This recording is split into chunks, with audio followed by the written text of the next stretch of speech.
Madam Chair, for allowing me to wave on to this hearing.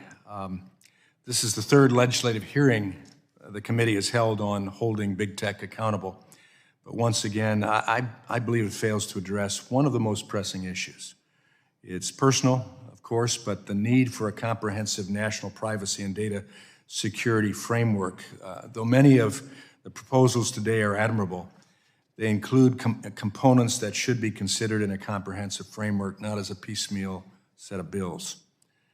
Members of the committee need to get back to our bipartisan work to create this framework. Privacy and children's privacy in particular should be a no-brainer. Despite what the gentlelady from Florida said earlier, there already is bipartisan COPPA bill in the House. I and my good friend Congressman Rush introduced the Protect Kids Act, which would update and modernize COPPA for the online behavior and devices of today. The legislation was introduced last Congress, and I'd be glad to work with her on this issue. This is another reason why I'm disappointed that the majority denied Republicans' second request to include this legislation in today's hearing. I'm committed to finding a bipartisan agreement on COPPA as a part of a larger privacy package, and I hope that the majority will work with us to find common ground on our proposals. Ms. McGinnis, my Protect Kids Act adds precise geolocation and biometric information as two new categories of personal information, which are protected for children under COPPA.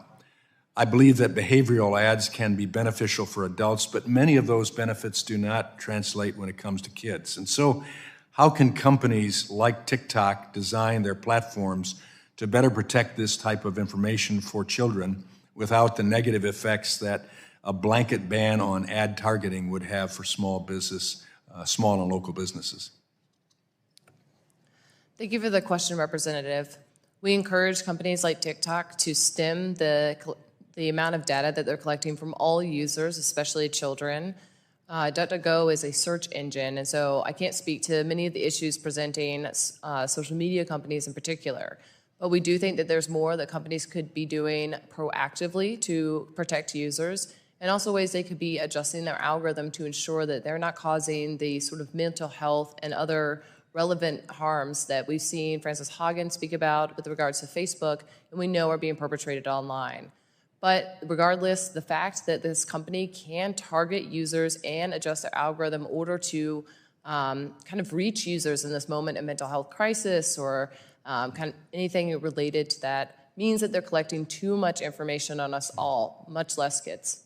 Yeah. Thank you for that. My legislation also raises the age for parental consent protections for children online from 13 to 16 years of age. I've lost their votes now, but I think it's a responsible approach to take. I support raising the age of COPPA, but Mr. Duffy, in your testimony, you highlight how children and tweens frequently bypass parental consent protections in order to socialize online. Mr. Duffy, can you elaborate on the dangers that those between ages of 13 and 16 face on social media sites and how those dangers may differ from those under 13? And also, what should Congress be considering to address age restrictions online? Thank you, Representative. I would offer to the committee that when we talk about 13 to 16 years old, in talking with mental health professionals, I would offer up their thoughts and opinions and medical concerns, because the content that you view at the age of 13 versus the content that you're viewing at 16 is going to, what we've seen with the kids, is going to greatly impact potential behavior and acts that they move forward with as they grow. When we talk about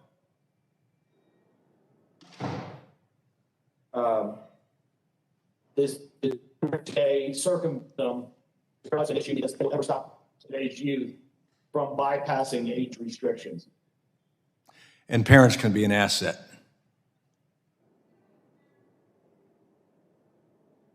Yes, they very much can, but they need to be educated as well. Okay. Thank you. I see my time has expired, and thank you for allowing me to wave on.